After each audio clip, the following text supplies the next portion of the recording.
trying to set everything up here. So give me a quick second.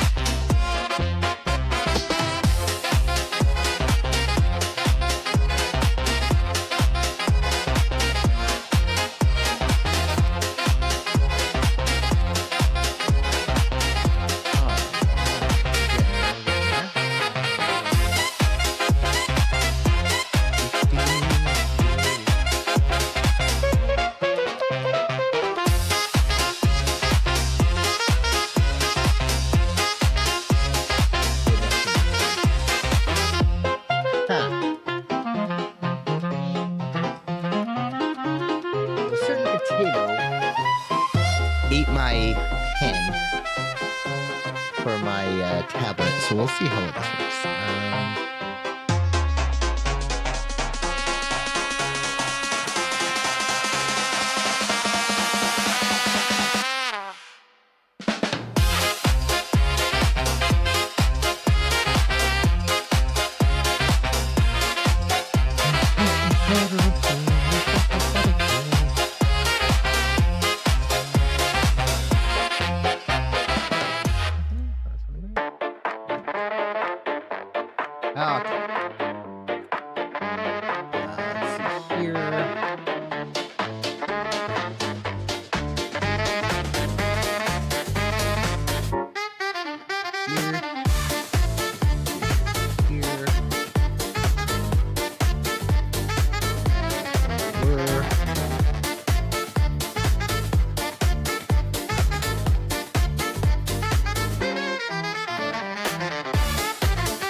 Okay, excellent. Hello. Welcome back to our very scuffed version of streaming over here. We'll pass this for streaming. So today, we are going to be continuing with some of our attempts to understand some of this path integration shenanigans. Unfortunately, as I just mentioned, a certain dog, who shall go unnamed, Potato, decided that he really, really wanted to chew on my little pen for my tablet that I used to write. So we don't have that available to us. And as a consequence, we are stuck writing with a mouse. So we might not do as much scribbling and scrawling as we normally would. Thanks to Potato. So I apologize for that.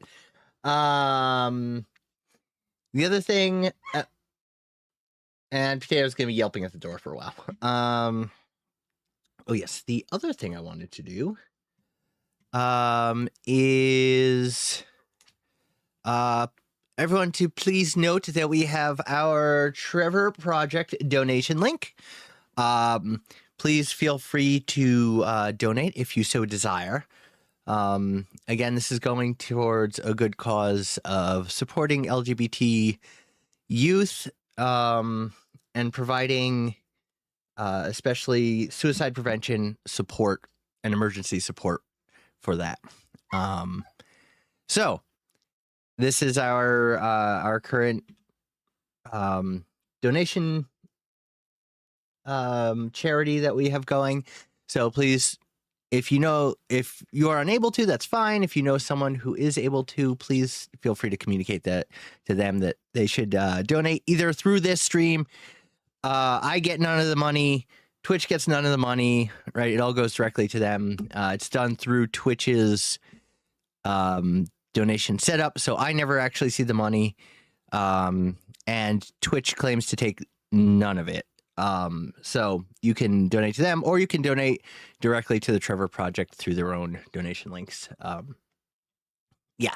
So I just wanted to put that out there for everyone. In the meantime, let's go back and take a look at this general theory. I know it's been a while, so we're going to be doing a little head scratching here, as often happens. But let's go through this and try and understand this and see if we can push forwards. I believe this is the one we were working on.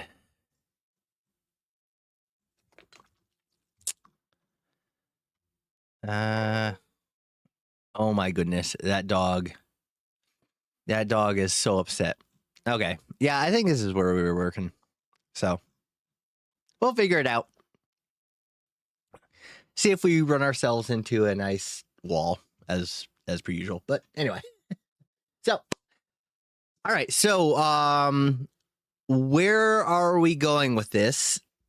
So we are trying to understand the Feynman path integral formulation of quantum mechanics.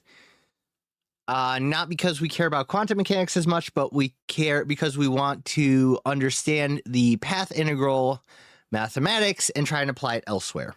Okay. The path integral, it turns out, is very similar to a transform that we have seen in other papers that we looked at.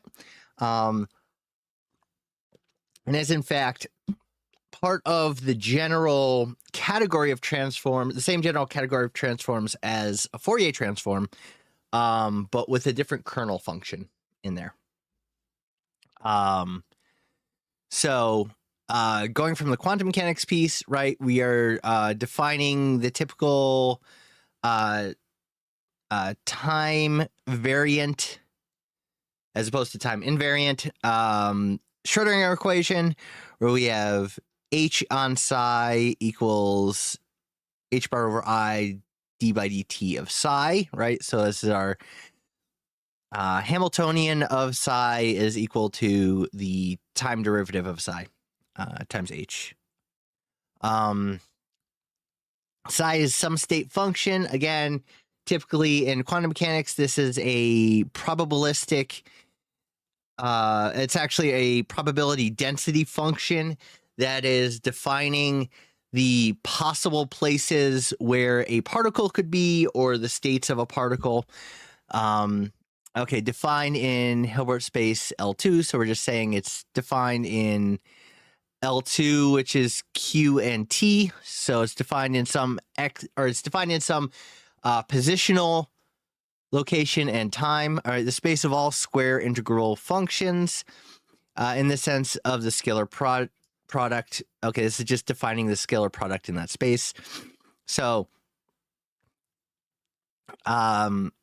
this scalar product is defined as the integral of square root of g this. So g is defining how your space itself, the geometry of the space itself is defined under g. If this were just a flat plane, right, then g is going to be 1. If it's not a flat plane, then g, this tensor g is going to be not just a right. So if the tensor is 1, that means that you have like this, right, where you have, let me move it over, 1 1 1 1, right, and the rest is 0, right? This would be your tensor. So all the rest of these entries are 0, and you just have ones on a diagonal, right? And then g would be 1, and now your inner product, the scalar product of f1, f2 is the integral over your space of f1 times the complex conjugate of f2, which is something that you see all the time in quantum mechanics, right? This is a typically defined scalar product.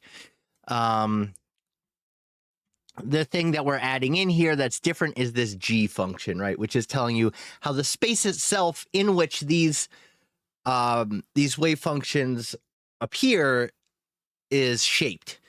And that results in a transformation that's going to affect how this turns out. And I believe I explained this last time, but you can think of it like this. Let's say I have a page, right? And on this page, I then draw a square, right? Now let's say I wrap this into a cylinder, or I just wrap it like this, right? So now here's my paper.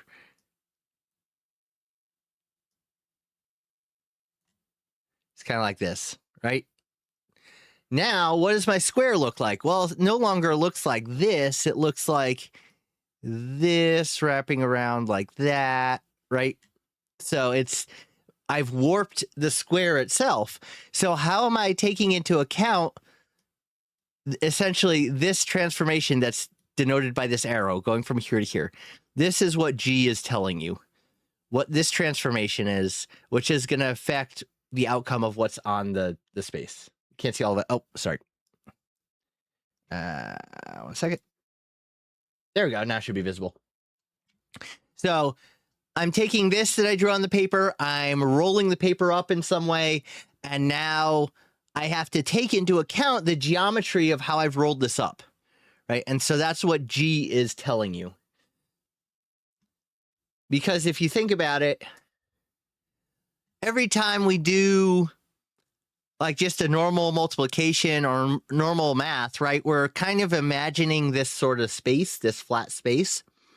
And so what we're saying is, all right, it's easier for us to understand the math on this flat space. So we're going to do the math on this flat space and then figure out what our error correction is essentially to move it onto this curved space.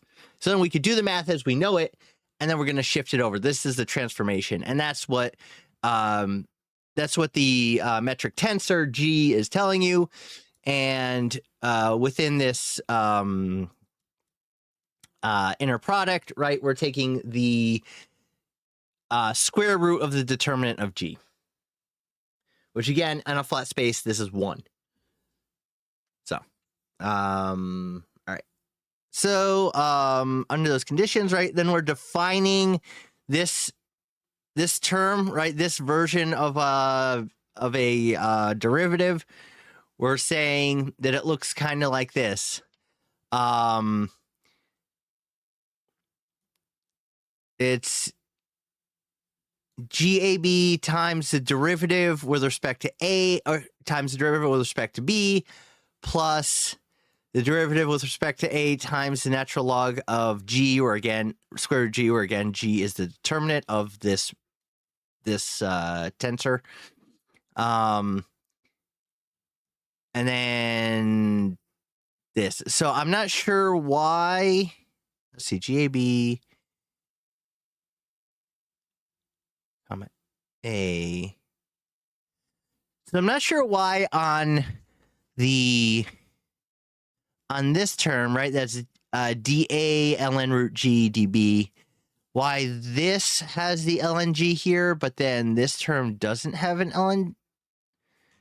And I'm also, if you notice, if we scroll in here a little bit, there's a comma here, a comma A, right?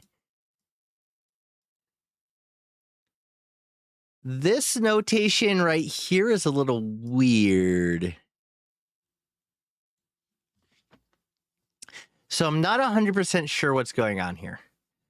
What would make more sense to me is if it was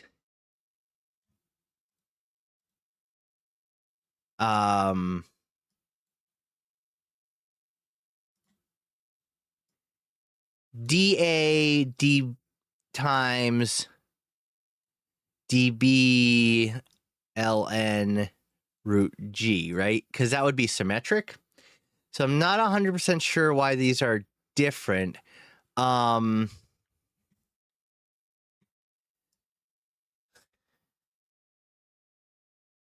Yeah.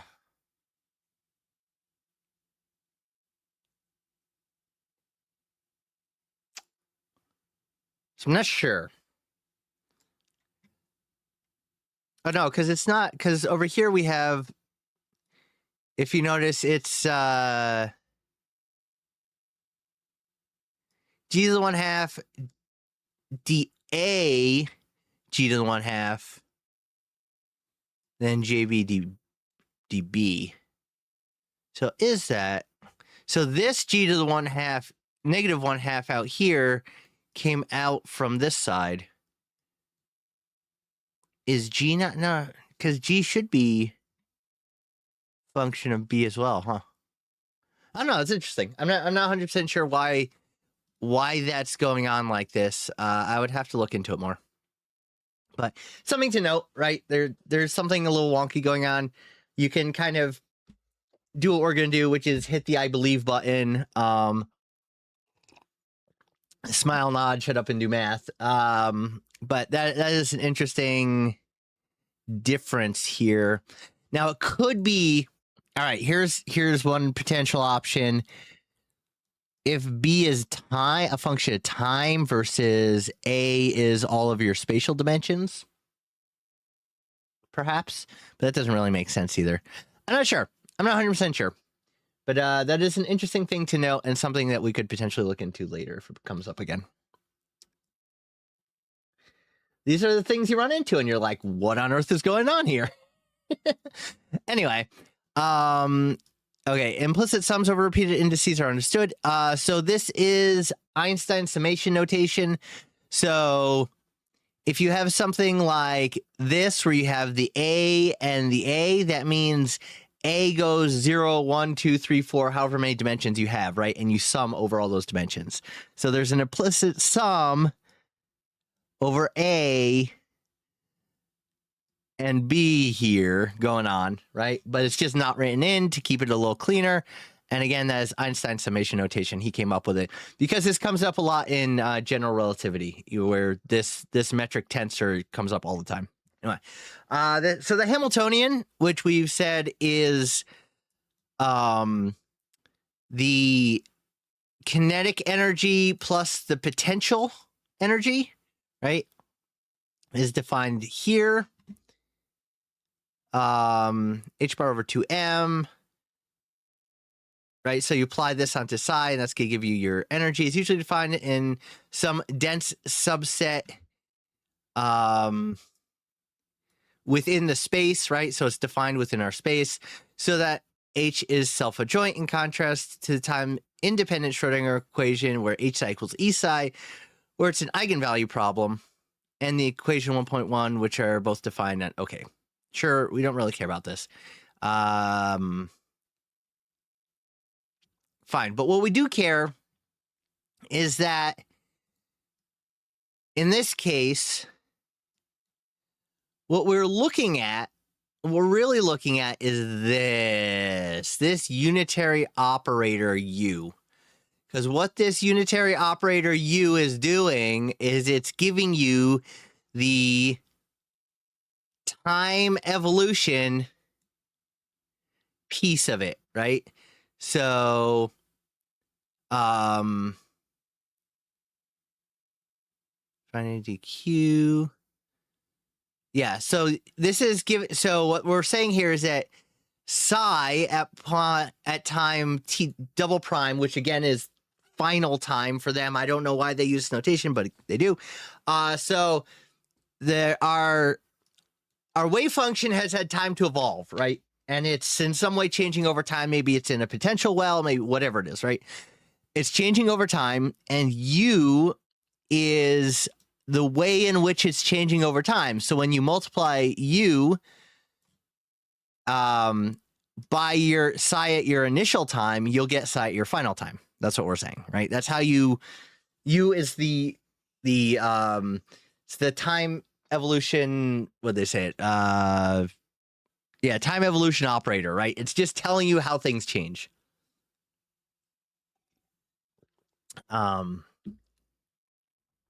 Which makes sense if we remember over here, right? Here's our Hamiltonian. H psi gives us our d by dt on psi. So there's your Hamiltonian operating on your waveform psi, is giving you the time, how it's changing, how psi is changing over time, right? The rate of change is psi. So that's that. So then we say, now we want to know not just psi as a function of our final time, but also final position, where we don't just want to know how it's changing in time. We also want to know how it's changing in space. And so to do that, we have our setup here, right? This is our final equation, where if you notice, our square root of g thing is coming out of here, right? There's our g to the -1/2. It's our square root of g. We're calling this k, and again, k is our function that's bringing us from initial time to final time and from initial position to final position. So that is your evolution operator, right, over time, and then we integrate it over all space, where KT is the Feynman kernel. So in this case, right, again, in this case, this is a broader version of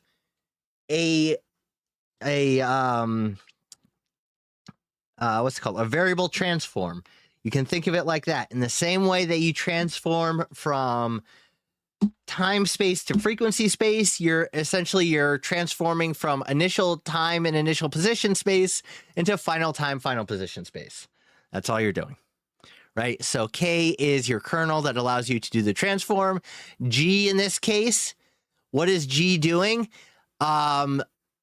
So again, this is this is telling us how the space itself is changing, but this is acting as a normalization constant, right? So this is making sure that the actual magnitude of this is equal to the magnitude of this. That's your normalization constant, and K is your evolution operator, right? KT is, in this case, is the Feynman kernel. So equation 1.1 and 1.3 are connected, having explicit expression KT in 1.3. One can derive the limit t as epsilon approaches 0, equation 1.1. Right. So this is obviously as our delta t goes to 0. That's how you get the derivative, right? That's just definition derivative. Okay, rigorous proof we're not going to go into. So, this is an important thing to note here, that if you want to go from time 0 to time 1 to time 2, you can go from 0 to time 1 plus time 2, right?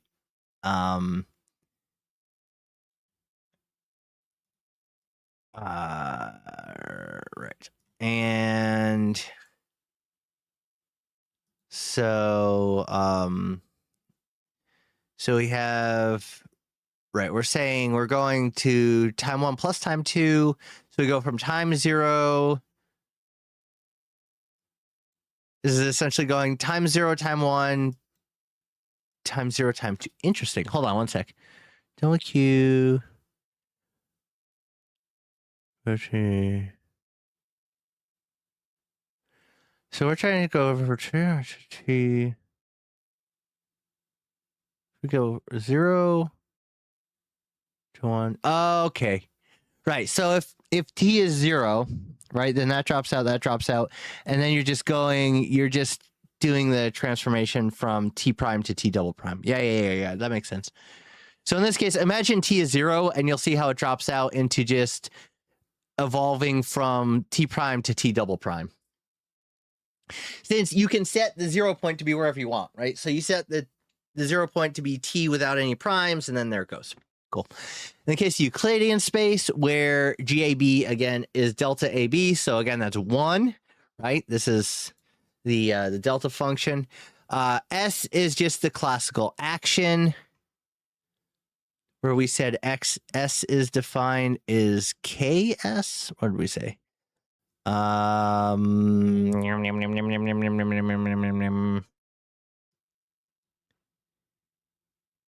We're saying K is e to the IS over H bar and A, or sum over all paths. So in Euclidean space, S is just a classical action, and S classical is the Lagrangian, the integral of the Lagrangian, the classical Lagrangian, right? So we're integrating the Lagrangian over all time, and we get explicitly that our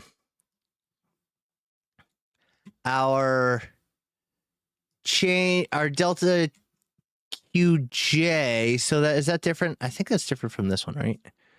This isn't Laplace-Mulmeri operator, is it? Hold on, if this is 1, if it's J times square root. 1 plus that. Sorry, just thinking about something for a second. This is 1, this is 1, right? That's just dA dB. Okay. Right. So in the case where G is 1, if you look at it up here, if G is 1, then the square root of 1 is 1. GAB we said is 1. And now our delta just becomes the partial derivative with respect to B of our function times dB dA, right? So it's just the partial derivative with respect to each of the variables. So right, so when that falls out, then this is kind of the definition of how it's changing between J and J minus 1. Okay, sure. Where Q to Qj is Q of Tj, Tj is T prime plus J epsilon, epsilon is T minus T prime over N, and approach infinity, D is dimensionality Euclid of the Euclidean. Okay. Sorry, 1 second, just looking at this. Okay, so here's that. So J is Q at time Tj. Tj is our initial time plus our jump, right? What's our jump? Our jump is just the difference in time over N. That gives us the space of our time step as our number of steps increases to infinity. So that epsilon decreases towards 0. Right. Okay. So this is just saying this is your time step, right? So you're jumping, your change in Q is just your Q from the previous. So your change in Q at time step J is the Q, your position at the previous time step, plus this J epsilon, right? Sure. That's just, you go. So again, if we go back to look at this, right, how we had it set up over here, each of these are your time steps. In a certain time step, you're moving a certain amount, right, per time step, delta T. And so you just cut that up into increasing numbers of individual time steps, right? The width of your step decreases, but your number of your steps increase, and you do that infinitely, and that gives you your derivative. That's like the fundamental theorem of calculus. That's what that is. Sure. And then let's see, is this for... So this is still for Euclidean space. Okay, let's take a look at this.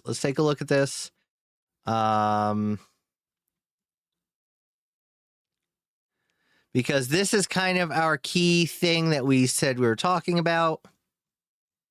Right. So this is what we need. So our K, so again, remember, K is telling you how your function is evolving, right? K is the thing that transforms from one variable to another. So in a Fourier transform, it's e to the 2 pi I, or is it negative? I think it's negative 2 pi I ft, right? Well, if you're transforming from time into frequency, this is your K function, right? This is your kernel that's actually doing the transformation when you integrate it, say, times f of t dt, right, is going to give you f or capital F of frequency, right? So in other words, your frequency function is this kernel. This kernel in this case is your function that's doing the work of transforming the variables from T to F, right? That's the definition of the Fourier transform. You're going from, going from time space into frequency space, and this is the kernel that's doing it. So now in our case, our kernel is moving us from what's big T? Hold on.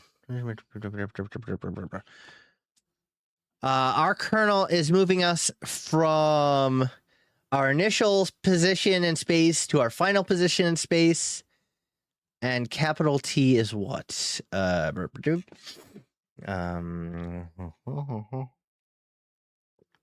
T is epsilon. Okay. So T is the width of our step, right? T is the width of our step.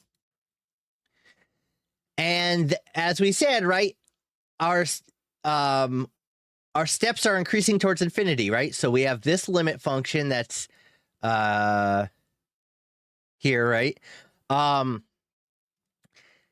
We have this limit function that's talking about our steps, the number of our steps increasing to infinity, right? That's what this limit function is doing. We're taking a step in each possible dimension. That's why there's our D up here. We're taking n steps in those dimensions, right? That's what this is. And now we are taking all of the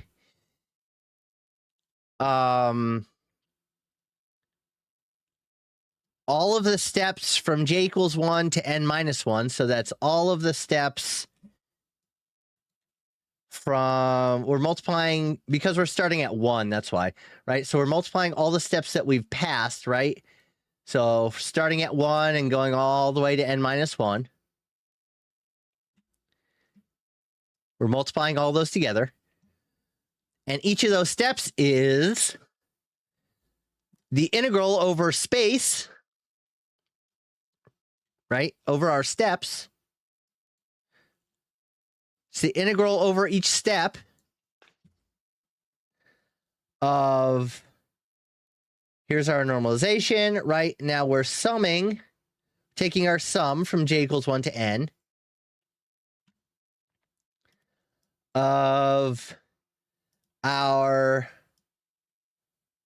Lagrangian, right? We said up here that it's just the integral of our Lagrangian. Where did we say it? We said it up here, right? Our S classical is literally the integral of the Lagrangian, right? That is this. Oopsies. Right? We've done a couple of things here. We've said, okay, we're going to pull this integral out from the sum because we can, right? Sum of the integral is the same as the integral of the sum. And then the sum that we're looking at is over every step, right? What is our change in energy, essentially, in each step? It's kind of what we're looking at, right? So how is our kinetic energy changing? And then how is our, or what, I should say, what is our kinetic energy and what is our potential at each of these steps, right? Each of these step locations. And then we're going to integrate each of those over all space. And that's what gives us our classical action. So we're multiplying each of these together, right? We're multiplying the exp to the classical action S. And we're taking every possible one of them and we're multiplying them together. And we are defining this quirky function this way, right? Now we're doing a couple of things to be able to define it this way. Hold on, let me shift over a little bit. There we go. We're doing a couple of funky things to define it this way. If you notice, we've gone from a function of Q into Q as a function of T, right? So we've gone from,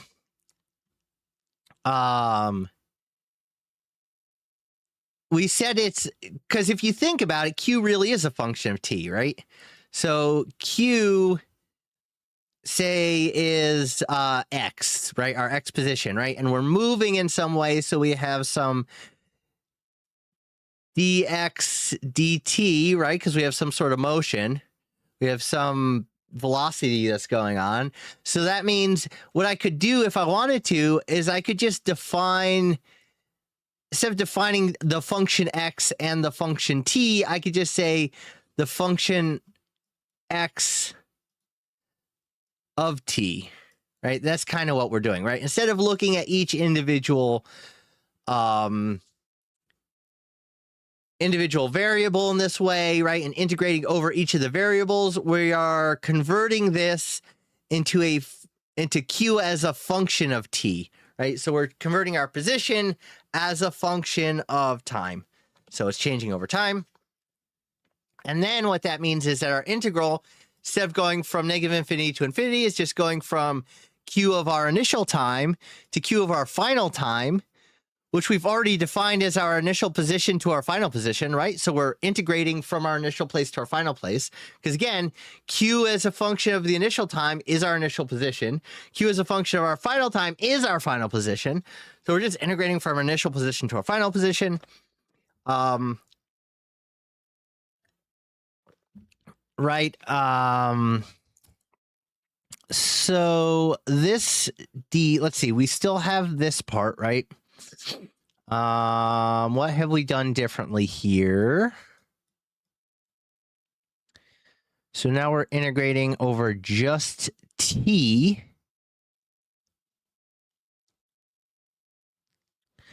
In this case is dude. Okay. So now this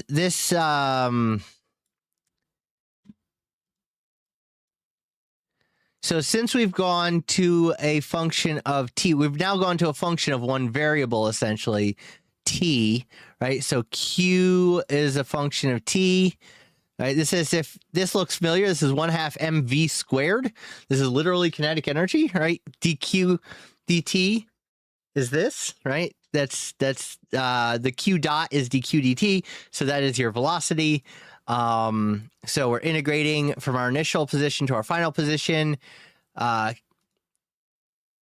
Potential as a function of location, and our velocity, our kinetic energy, which is of course a function of position because it's dq dt.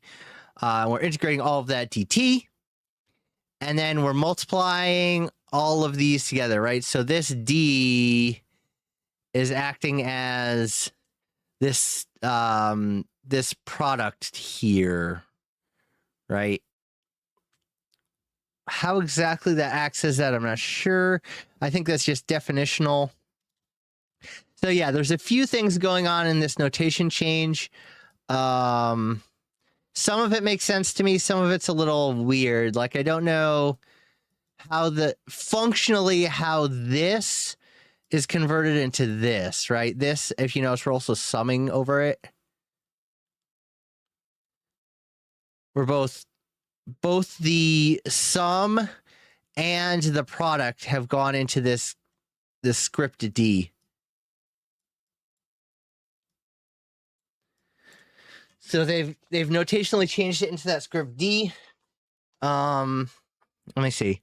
Change Q, J to N. Oh, okay. Right, because Q is now a vector. So we're saying that we're summing over. Hold on. Sorry, 1 second. I'm just trying to think here. We're 2 epsilon. So took an epsilon too, if you notice. So I over h bar. No, I over h bar is still there. Why has... Hold on, I feel like we can figure this out. So a few things have changed, right? The epsilons are gone.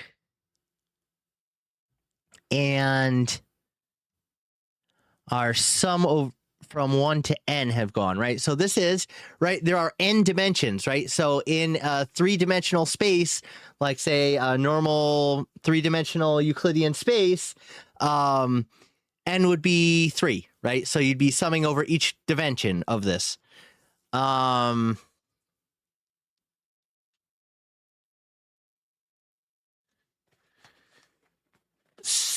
let me think here.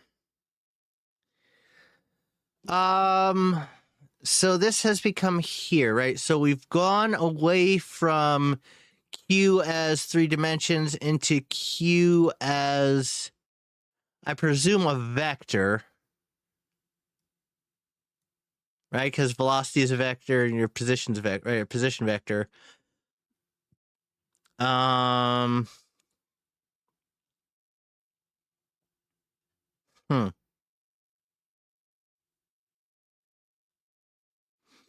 Oh, because your second derivative here. Oh, interesting. Your second derivative here has become the Q squared. So that's probably pulling out 2 epsilons, right?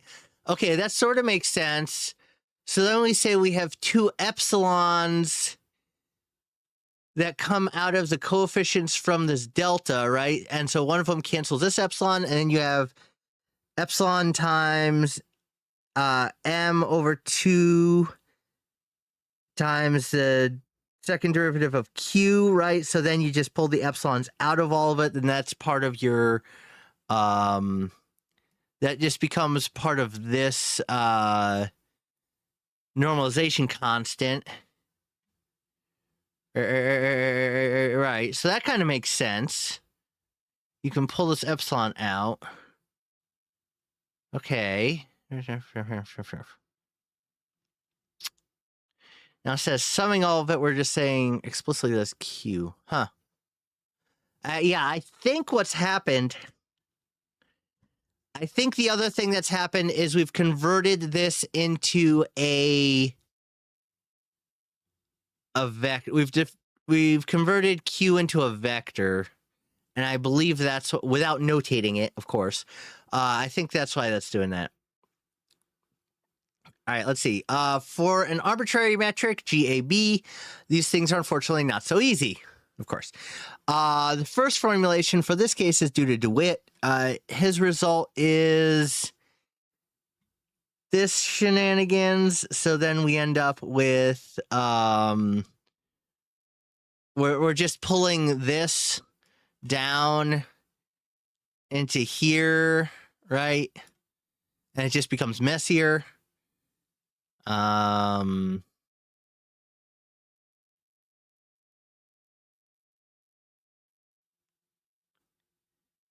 Okay, of course we identify Q. Okay, so we're not going to worry about that right now.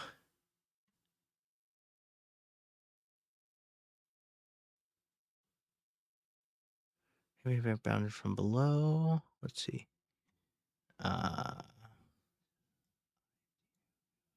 Okay, hold on. I'm sorry if we're just spending today going back over things we've done before, but since we haven't done this in a little while, I'm trying to like get back to where I was so that we can move on. So unfortunately that might be most of today, but so I apologize for that. All right. So his result reads Q. So this is he's defining this as our kernel, right? Which is the same. Yep. So this is the kernel here. And this just gets messier. Where's our Christoffel symbol coming in? Where's capital R? Oh, there's capital R.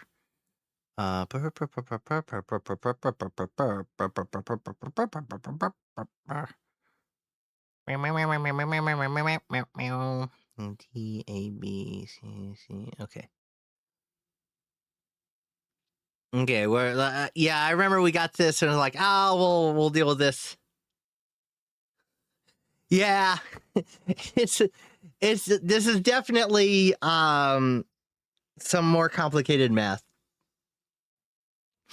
All right, so this is our Ricci tensor. This is the definition of Ricci tensor. Oh, it's a Ricci scalar because it's a scalar curvature. Interesting. Usually R is a Ricci tensor. Of course, we identify our Q, right? Q double prime as Qn, and then limit as the number of which goes to infinity. Okay, two comments are in order. One, equation 1.7 is from equation 1.6, but corresponding S equals that is not the classical action. All right. Yeah, so this is literally just this with a more complicated version of our Lagrangian that we're integrating, right? So the Lagrangian gets messier, and because the Lagrangian is messier, all of this shenanigans pops out. Right, okay. But we're still doing the same process, right? We're still saying S is our integral of the Lagrangian with respect to time, and we're still trying to put it together that way. Okay. The Lagrangian L is not the classical Lagrangian, but rather the effective Lagrangian. So again, by saying the effective, what we're doing is we're going back to this idea up here where we're saying, all right, if we were to flatten this out, that would distort what this shape looks like, but would allow us to have an effective version of this, and our transformation is that effective thing, right? It's our effective one, our one that we had in flat space but distorted, right? So that's the effective that he's talking about. We're still integrating the Lagrangian, but the Lagrangian now has this extra term because of the shape of the space itself that's moving in, right? The quantum correction, delta V dW is negative h bar squared over 6mr, which, if you notice, this is 6 is 2 times 3, right? So 3, it's h bar squared over 2m times that done 2 times the number of dimensions, usually n equals 3, right? Is indispensable in order to derive from the time evolution equation 1.3, the Schrodinger equation 1.1. So, right, because we have to say that this time evolution, this version of it that we're describing here is equivalent to the Schrodinger equation. Because if it's not, then we wouldn't be doing the same quantum mechanics, right? So we have to say that we have to show that they're equivalent. Fine.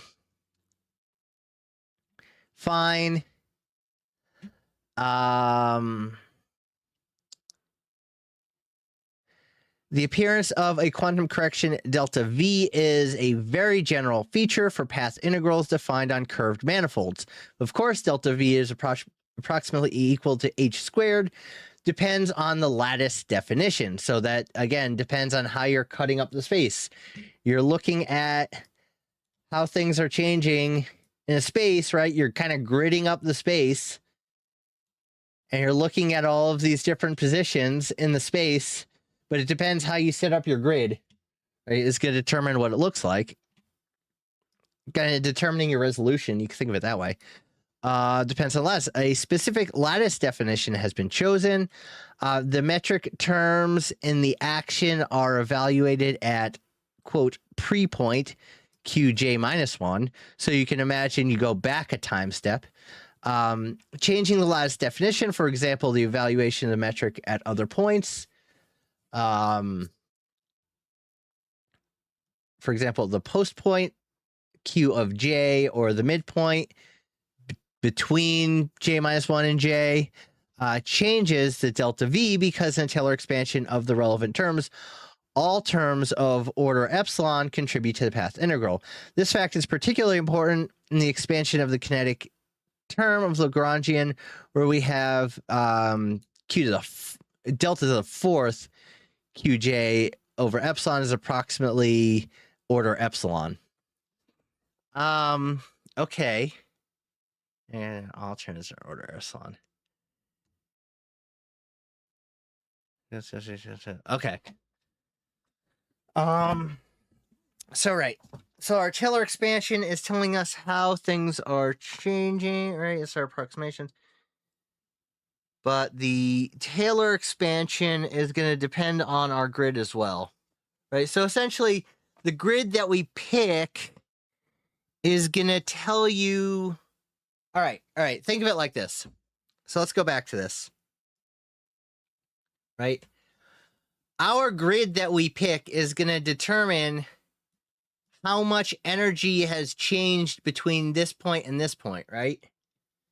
Vice this point and this point, right? Which is half of a grid space, right?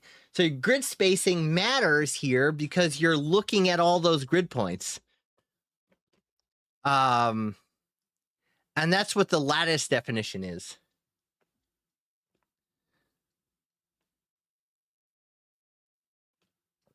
All right, this fact is particularly important in the expansion, right? One of the basic requirements of the construction of the path integral is Trotter's product formula. Discussions to prove this can be found in many textbooks. All right, so this is the product formula. So let A and B be self-adjoint operators, then a separable on a separable Hilbert space. A plus B just follows normal. Fine. So this just follows normal exponential rules. What is SLIM? I remember we ran into this last time. What is SLIM as n approaches infinity?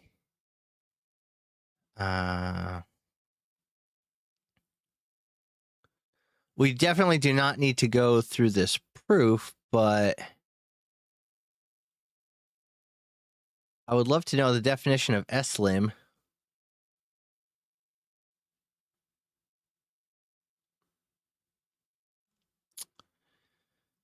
I mean, we can kind of think of it as a limit, right? As n goes to infinity. It's this, but this is essentially, long story short, this is the standard rules of how exponentials work. So we're saying that those apply here. So let's say S at a certain lattice, right? T, they said, is equal to A plus B, and via T equals ITA, then that equals that times that, right? So again, this is typical exponential rules. Okay. Let psi t equals st of psi for some psi in Hilbert space. Then st minus. Okay, we don't need to go through this proof. Whatever. Fine. Sure. I will accept this. So we can come down here. Okay.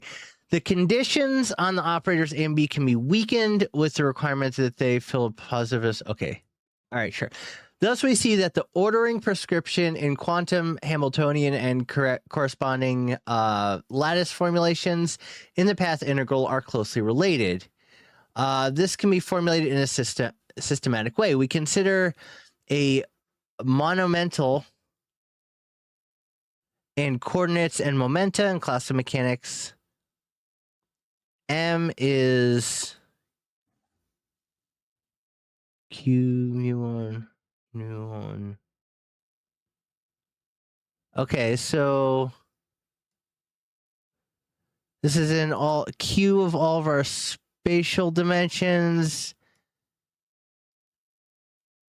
and Q and P in all of our, I assume, momentum dimensions. And I have a correspondence rule.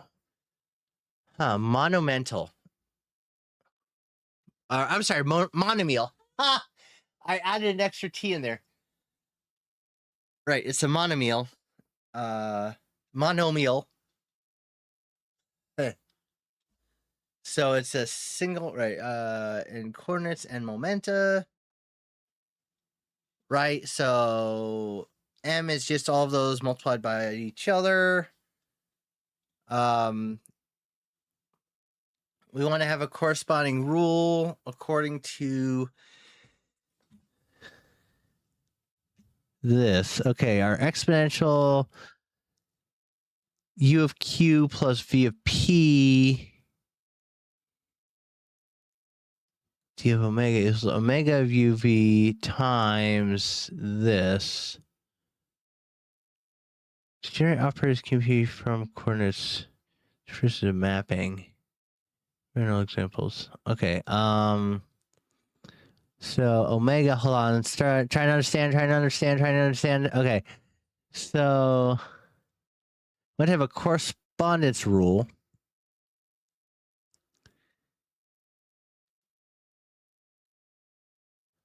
That U times Q plus V times P. So is what's U and V then?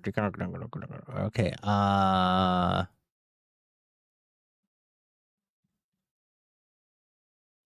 This is a mapping. Goes to D and UV QP. So to me, this looks like a transformation, right? This D sub omega should be like our kernel that's doing the transformation, I believe. But what's actually going on here?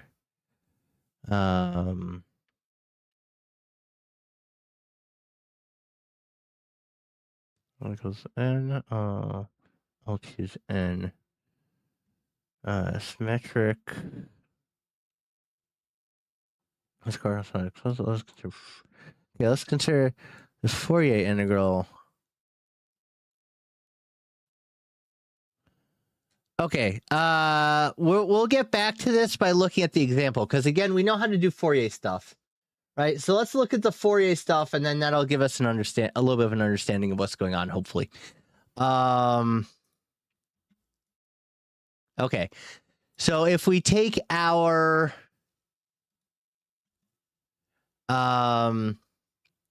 so this is a two-dimensional Fourier transform. If you notice, we're going from U to P, from U to Q, and from V to from from U to P, from V to Q.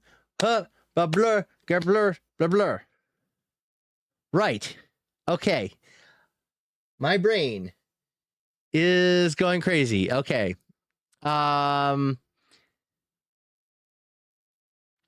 So we are doing we're doing a two-dimensional Fourier transform from this space, from UV space into PQ space.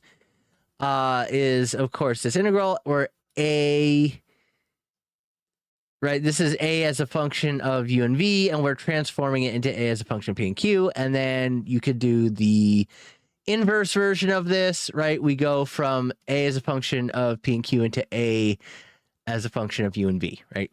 This is just a Fourier transform back and forth. Sure, fine, right? This is our kernel. They're making it a little more complicated because of how they're pulling out the exponent, the I term. Don't worry about that. Suffice it to say, this is a standard Fourier transform that we've seen before. All right, now we want to look at this operator A omega, which is in a space that is no longer flat, right? So we're trying to do now a Fourier transform over a non-flat space, which is going to change the results. All right, so now we have to use this A omega. What is A omega? We define the operator A omega as A times omega. So now this is our old, this is our UV function is now our transform function times omega, and then we do the Fourier transform on both of those. But now we're going to P, or for Q underscore P underscore, right? So we're just changing to different variables. which gives, okay, A omega is P underscore Q underscore is 1 over 2 pi H part of the D. Okay, so this is, what have we done? Oh, we've just substituted. All we've done is all right, so this looks complicated. It's not. All we did was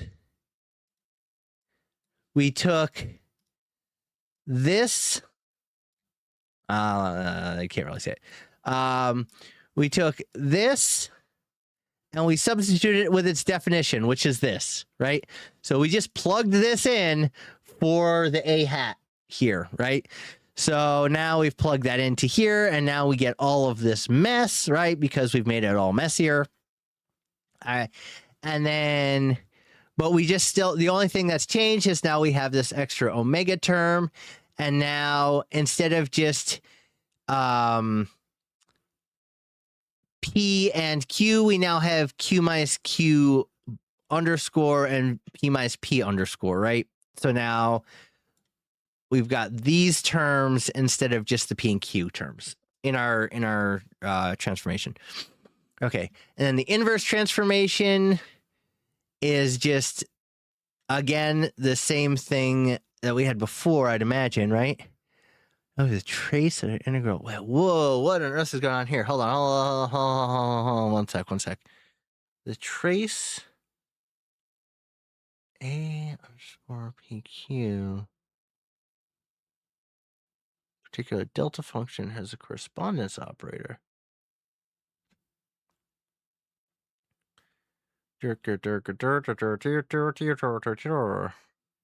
And that's fine. You take the delta operator, so in other words 1, and plug it in for A. That's fine.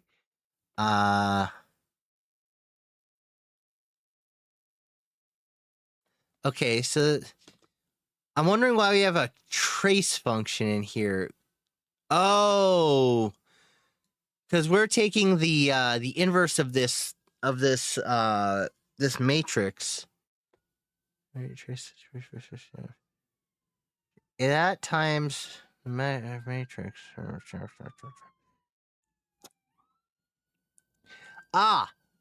That's why. Okay, A is not a matrix.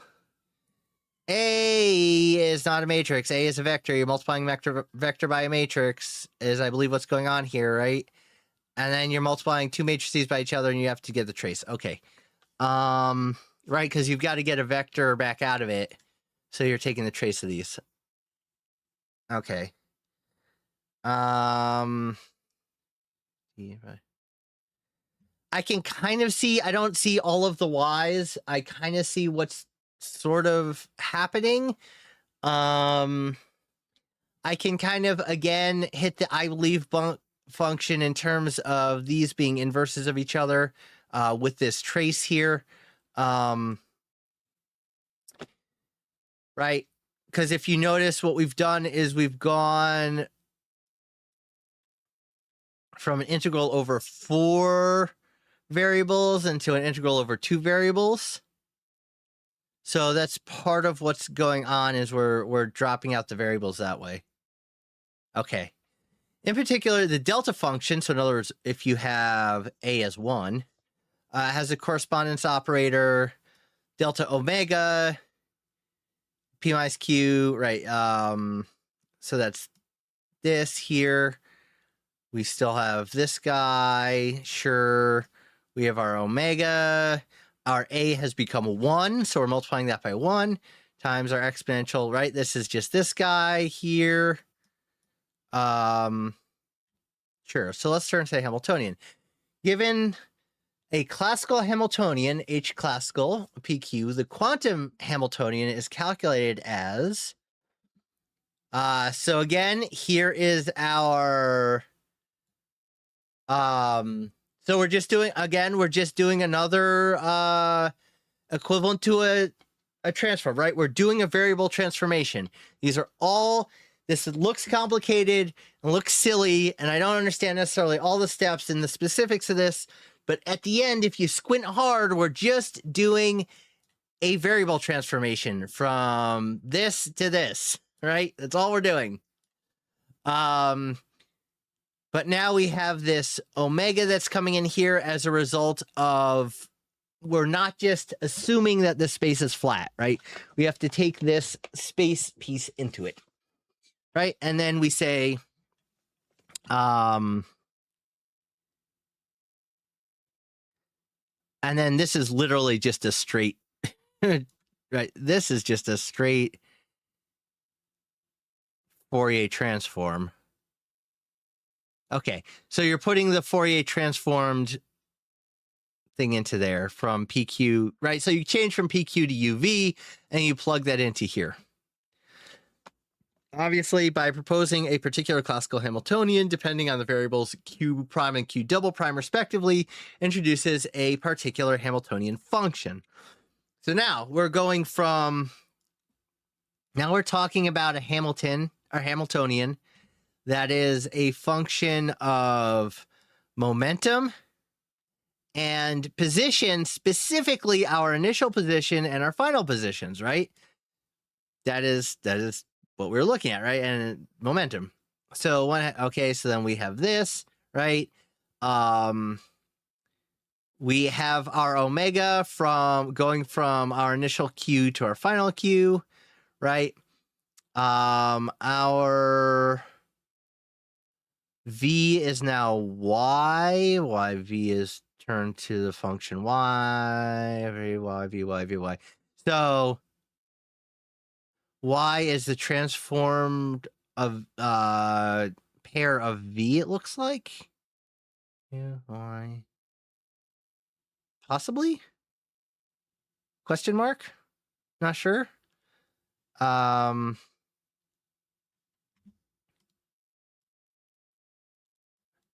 Okay, so we have, yeah, so this is our transforming function, right? Qy, Q, PQ, okay. P, Y, V.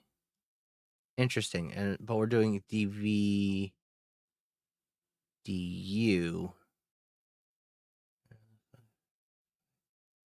P, but where's the U? I don't know what the Y is here. This is a little weird, right? Because if you look, we've got this extra variable floating around here. What's going on? Classical PQ. Oh. That's what's going on. Right. So this is two transformations in one. First, we're going. Where to go?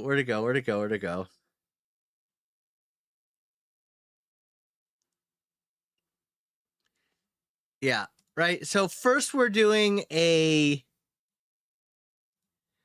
one variable transformation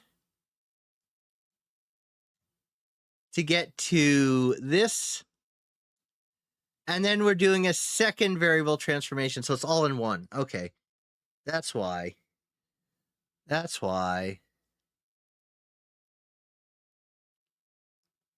Right. But we're only transforming one variable. We're going from Y to V, and then we're going from V to P.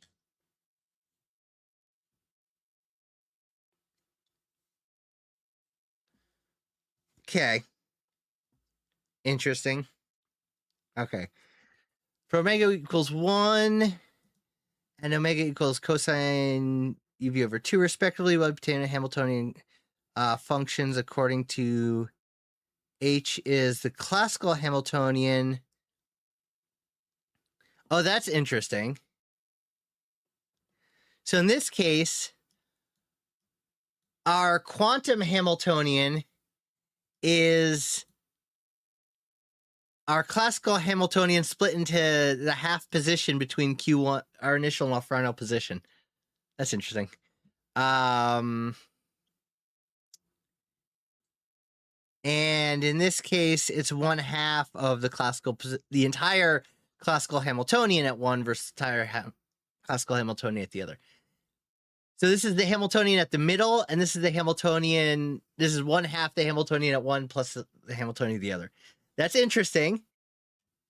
That's interesting. Which are the matrix elements of the quantum Hamiltonian, which are Weyl and symmetrically ordered, respectively.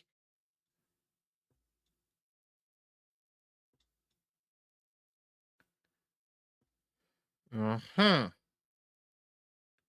Uh-huh. Yeah. Okay. Okay, so I think we're gonna kind of leave this off here because my brain is a little burned out here. But what have we done? What have we done that's of importance? Essentially, we're just doing a two-step coordinate transformation, and as a result, we're saying that for omega equals 1, so for a flat space, right, this our Hamiltonian becomes the Hamiltonian at the midpoint, and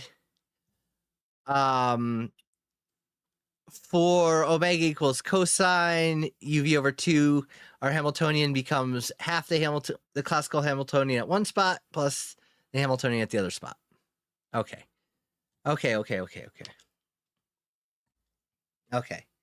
So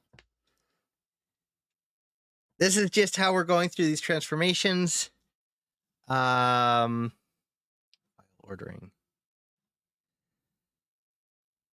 So Weyl correspondence. So I believe the Weyl correspondence, right, and the Weyl ordering are going to be how we talk about what a Weyl space is.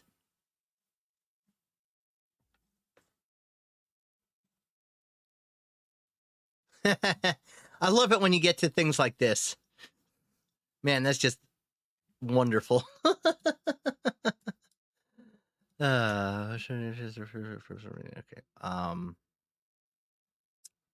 Yeah. So all of this is various versions of looking at how spaces are transforming too, right? So you're looking at how spaces are transforming and then tacking that onto your normal changing, how things change normally. This time transformation. Anyway.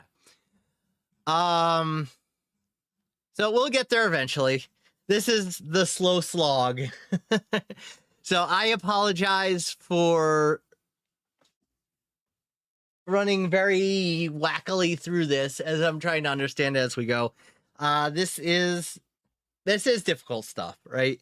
This is complicated stuff. There's a lot going on here. There's a lot going on under the hood that isn't explicit here, which is another point to note. So yeah, we have a long way to go to understand what's going on here. It is fun to try and slog through, I'll give it that.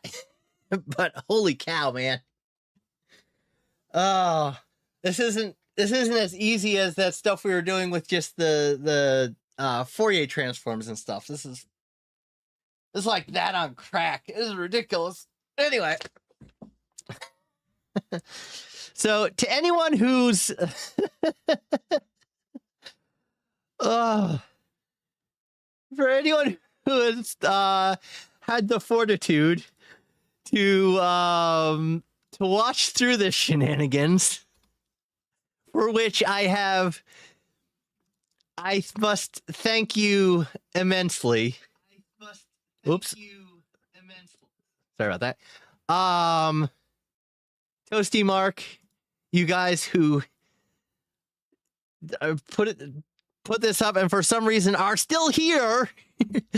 Thank you very much. Again, this is hard stuff to try and get through. This is longer because this is going into more complicated directions. This is why advanced physics is difficult, right? Because it does things like this.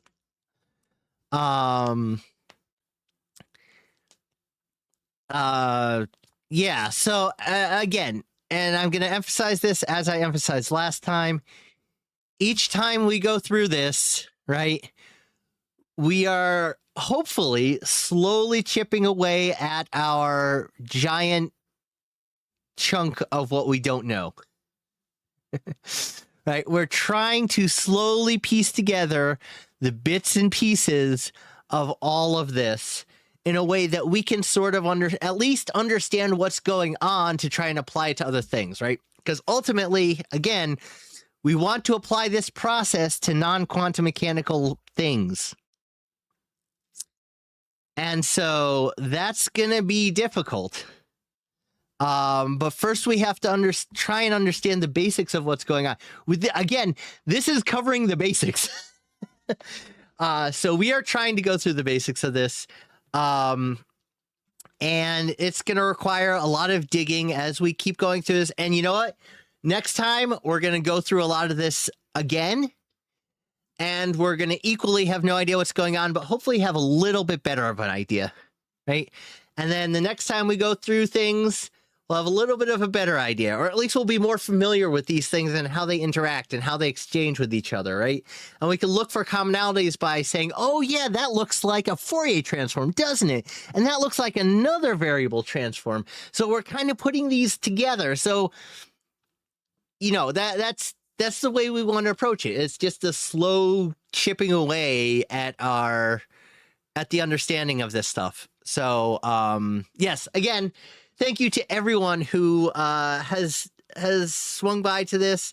Thanks to everyone who shows up to, you know, to help see what this is, and to help push our little charity drive. So hopefully people will see it. I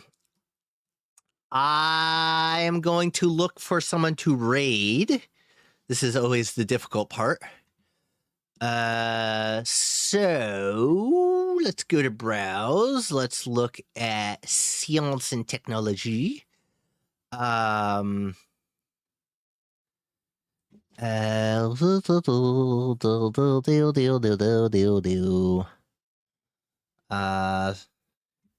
Oh, someone's doing microbiology. Let me take a look at them.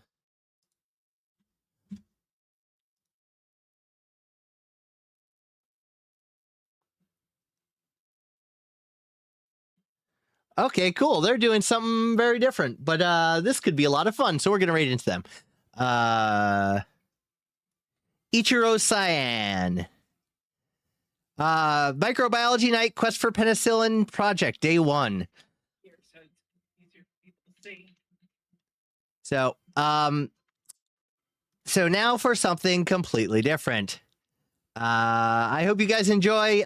Say hi to Ichiro Cyan, as he does a really cool bio project, and tell him hi. So, we're gonna go ahead and raid. That's not it. It's this one. Raid. There we go.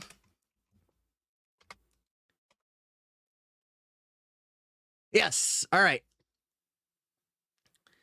So again, thank you very much for coming by. There will be plenty of more time to do math and shenanigans. Have a happy 4th to those of you who celebrate the 4th. And enjoy some biology. I'll see you guys later. Goodbye.